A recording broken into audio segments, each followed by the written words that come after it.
क्या आपके साथ भी कभी ऐसा हुआ है कि आपके आसपास कोई ऐसा व्यक्ति है जो बहुत दर्द में है और आप उसकी हेल्प करने में असहाय फील करते हैं, जो बार बार आने वाले दर्दनाक यादों से जूझ रहा है। ये सच में चुनौती भरा एक्सपीरियंस हो सकता है, लेकिन सही तरीके और समझदारी से आप उसके जीवन में फ़र्क ला सकते हैं। इस वीडियो में हम जानेंगे कि कैसे आप मदद कर सकते हैं और उनके लिए एक सेफ एनवायरनमेंट डेवलप कर सकते हैं ताकि वो हीलिंग की ओर बढ़ सके। जीवन में आने वाली पुरानी यादें बार बार किसी इंसान को अंदर से तोड़ सकती हैं, उसे खोया हुआ और अकेला महसूस करा सकती हैं। लेकिन अगर समझदारी से काम लिया जाए तो इस दर्द से उबरने का रास्ता निकल सकता है। इस वीडियो में हम जानेंगे कि जब कोई महिला ऐसी तकलीफ से गुजर रही हो तो कैसे उसकी भावनाओं को समझें, उससे जुड़ें और उसे सपोर्ट करें। किसी अपने को बार बार पुरानी तकलीफ देह यादों में उलझते हुए देखना दिल तोड़ देने वाला अनुभव होता है। ये दौर बहुत ही बुरा होता है। इस दौर से मैंने एक बात सीखी, इस सफ़र में आप अकेले नहीं हैं। इस वीडियो में मैं ऐसे बहुत सारे लोगों के बारे में बताऊंगी जो मैंने जीवन में सीखे हैं। ऐसे सबक आपके साथ साझा करूंगी जो आपको भी एक ऐसा माहौल बनाएंगे जिसमें आपकी हीलिंग पॉसिबल होगी और आपके जीवन में सुधार आएगा। क्या आप जानते हैं, कुछ यादें हमारे दिमाग में बार बार क्यों आती हैं? वे बातें जो हम भूलना चाहते हैं वही बार बार लौटकर क्यों आती हैं? खासकर महिलाओं के लिए वो अनुभव बहुत ही इमोशनल और मेंटली रूप से हैरेसमेंट करने वाले होते हैं। इसलिए आज हम समझेंगे रिकरिंग मेमोरी क्या होती है, क्यों होती है और सबसे ज़रूरी, हम किसी महिला को ऐसे वक्त में कैसे सहारा दे सकते हैं। आइए बात करते हैं सबसे पहले रिकरिंग मेमोरी क्या होती है। रिकरिंग मेमोरी का मतलब है किसी पुराने अनुभव या घटना की याद बार बार दिमाग में आना। ये यादें अचानक आ सकती हैं या किसी चीज़, जगह या शब्द से ट्रिगर हो सकती हैं।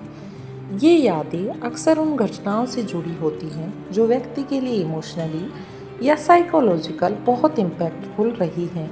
उदाहरण के लिए कोई पुराना धोखा, किसी अपमानजनक घटना की याद या किसी दुर्घटना या आघात की यादें।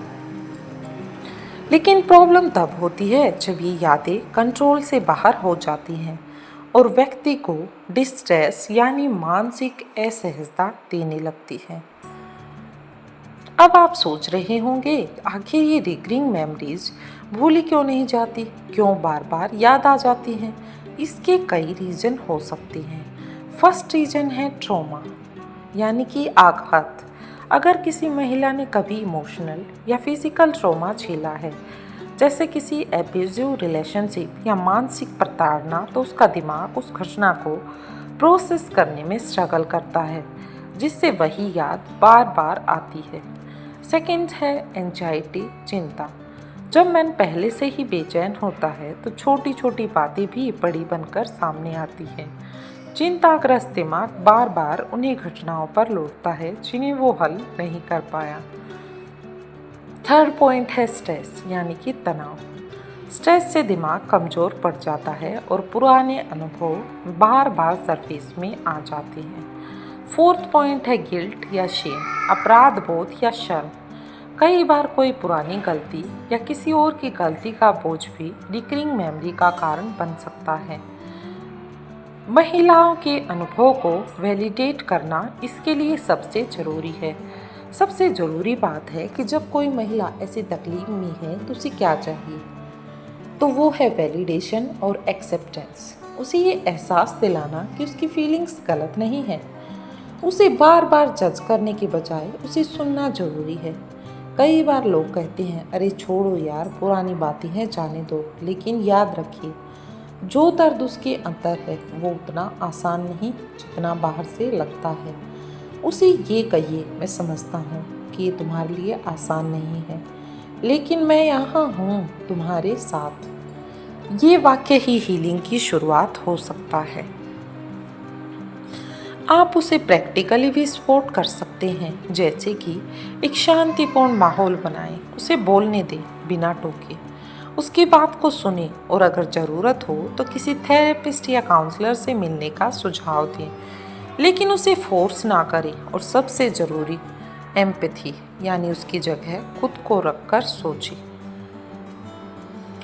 दोस्तों, रिकरिंग मेमोरी एक मानसिक बोझ होती है, लेकिन सही सपोर्ट और समझ से अगर इसे संभाला जाए तो याद रखिए, हीलिंग तब होती है जब दर्द को सुना जाए, न कि उसे दबाया जाए।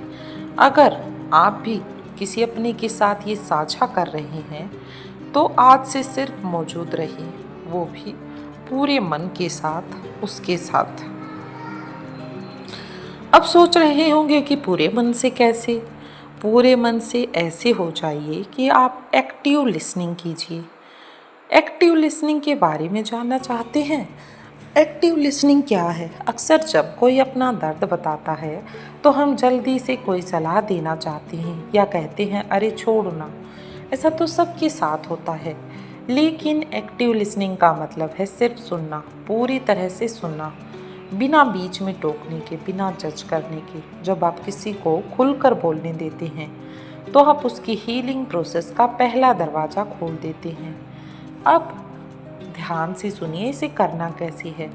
सबसे पहले उसे आंखों में देखकर सुनिए, बीच में मोबाइल या कोई डिस्ट्रैक्शन मत लाइए।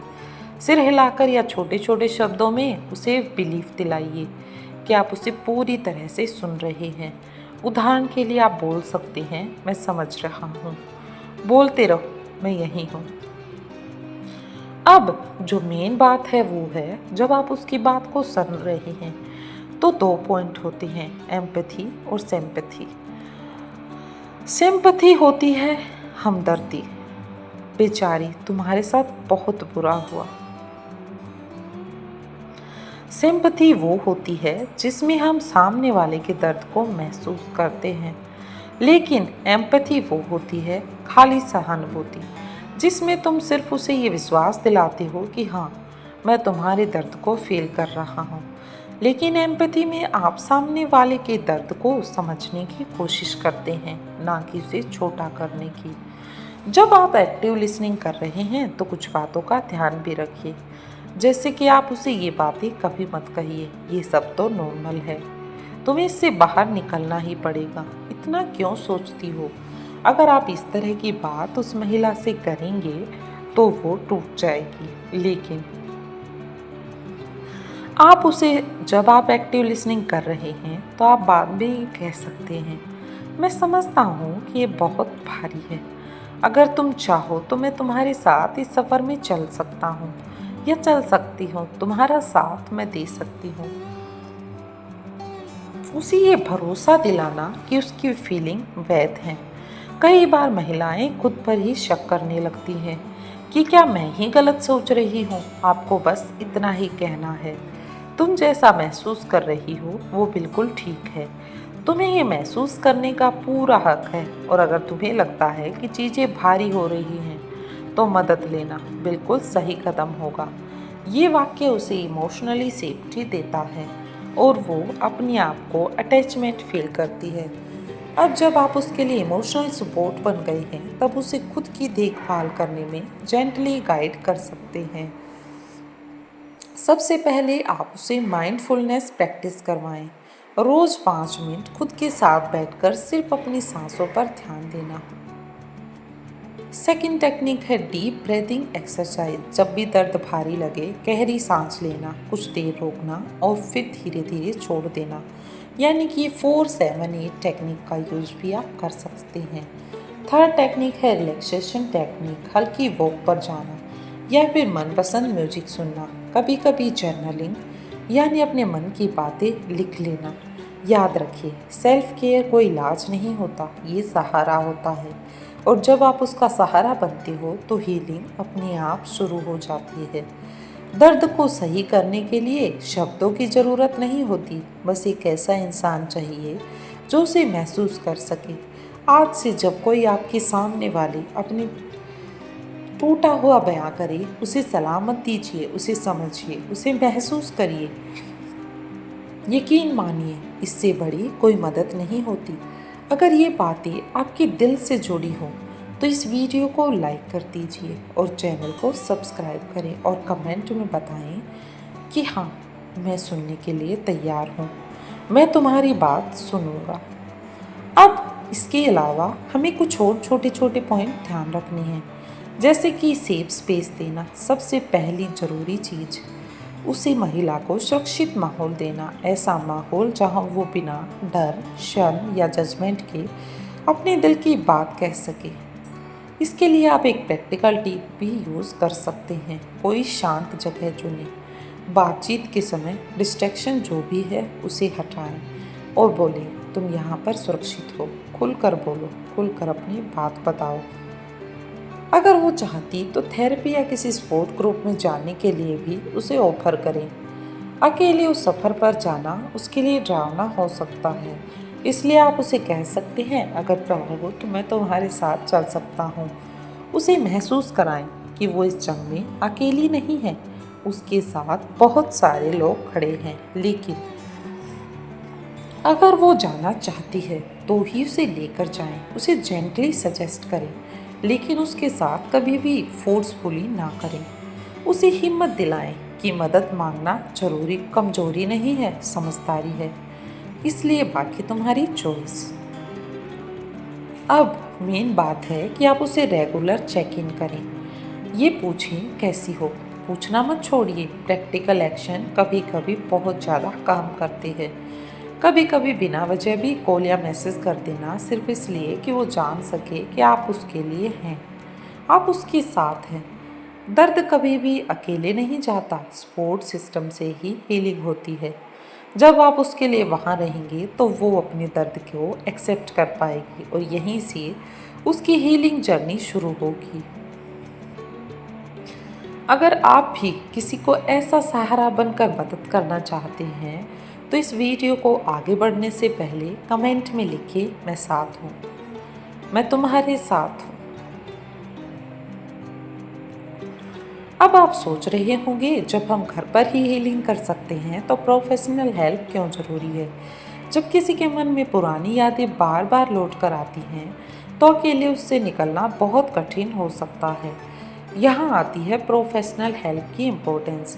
थेरेपिस्ट सिर्फ बात करने वाले लोग नहीं होते, वे स्पेशल ट्रेंड होते हैं जो ट्रॉमा, एंजाइटी और माइंड से जुड़ी तकलीफ़ों को साइंटिफिक तरीके से समझती हैं और हीलिंग का रास्ता दिखाते हैं।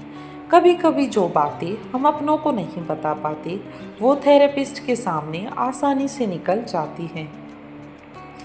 थेरेपिस्ट से मिलने का मतलब क्या है? अपनी कहानी बिना जजमेंट के कहना, दर्द को स्टेप बाय स्टेप हल करना, एंजाइटी को समझना और संभालना सीखना।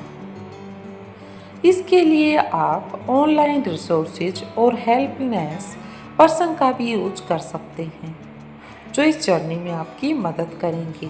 जैसे कि कुछ ट्रस्टवर्दी रिसोर्स हैं, आई कॉल है, फ्री काउंसलिंग है जहाँ पर, स्नेही जहाँ पर मेंटल हेल्थ सपोर्ट मिलता है, yourdost.com जहाँ पर आपके लिए ऑनलाइन कोर्स काउंसलिंग करवाई जाती है, और एक है मनोदर्पण, यानी कि गवर्नमेंट इनिशिएटिव के द्वारा प्रोवाइड करवाई जाती है। इसके अलावा निम्हांस यानी कि इंडिया में इसके द्वारा भी ऐसे पेशेंट को ऑब्जर्व किया जाता है। अगर वो तुरंत किसी से बात नहीं करना चाहती तो ऑनलाइन आर्टिकल, मेडिटेशन ऐप्स और ऑडियो सेशन भी एक अच्छी शुरुआत हो सकती है। उसे बार बार ये बताएं, मदद मांगना कमजोरी नहीं, ताकत है। भारत में अब भी बहुत लोग सोचते हैं कि मानसिक परेशानी को दूसरों से शेयर करना वीकनेस है, लेकिन सच्चाई इससे बिल्कुल अपोजिट है। मदद मांगना क्या दिखाता है? मदद मांगना दिखाता है कोरेज, यानी कि साहस, सेल्फ रिस्पेक्ट। हीलिंग का फर्स्ट स्टेप, आप उसे जेंटली समझा सकते हैं, तुम अकेली नहीं हो, और सबसे बहादुर वो होती हैं जो अपने लिए मदद मांगने की हिम्मत रखते हैं। सेल्फ केयर का असली मतलब यही है, खुद के लिए लड़े, खुद के लिए खड़े होना। कभी कभी जिंदगी का सबसे मुश्किल फैसला मदद मांगना होता है, लेकिन यही वो कदम है जो अंधेरे में रोशनी की तरफ ले जाता है। अगर आप इस वीडियो को देख या सुन रहे हैं और आपको लगता है कि कोई आपके आसपास इस दर्द से जूझ रहा है, तो बस उसके पास जाकर कहिए, मैं तेरे साथ हूँ। हम साथ मिलकर इस सफ़र को शुरू करेंगे और इस सफ़र को आगे बढ़ाएंगे। जब आप उस पेशेंट को सेफ स्पेस देते हैं और अंडरस्टैंडिंग स्पेस देते हैं, तो इसका मतलब है एक कमरा या एक जगह नहीं होता। ये उस माहौल की बात है जहाँ सामने वाला बिना किसी डर के अपने जज्बात जाहिर कर सके। उदाहरण के लिए कोई महिला अपने पुराने दुख या दर्द के बारे में बात करे, उसे ये एहसास दिलाए कि तुम जो महसूस कर रही हो वो बिल्कुल सही है, सिर्फ सुनिए, बिना कोई सलाह दिए बस सुनिए। बात करते समय फ़ोन दूर रखिए, आंखों में कई बार जीवन में कोई अकेला होता है और हम उसे साथ दे सकते हैं, तो इस साथ की हमें ट्राई करनी चाहिए ताकि कोई जो एक छिपा हुआ है, जो अकेला खड़ा है, वो बाहर निकल सके। अगर हमारी एक छोटी सी उम्मीद किसी को बाहर निकाल सकती है, तो हमें उस उम्मीद की ओर कदम बढ़ाने चाहिए। तो दोस्तों, अगर आपके आसपास भी कोई ऐसा है जो बहुत परेशान है, जिसके दर्द का कोई निवारण नहीं है, तो आप ये वीडियो उसे भेज सकते हैं। मिलते हैं नेक्स्ट वीडियो में, तब तक के लिए धन्यवाद। और हाँ, कमेंट सेक्शन में ज़रूर बताएं कि आपको भी किसी की हीलिंग प्रोसेस में मदद की या फिर आप खुद ही इस तरह की किसी प्रॉब्लम से जूझ रहे हैं। मिलते हैं नेक्स्ट वीडियो में।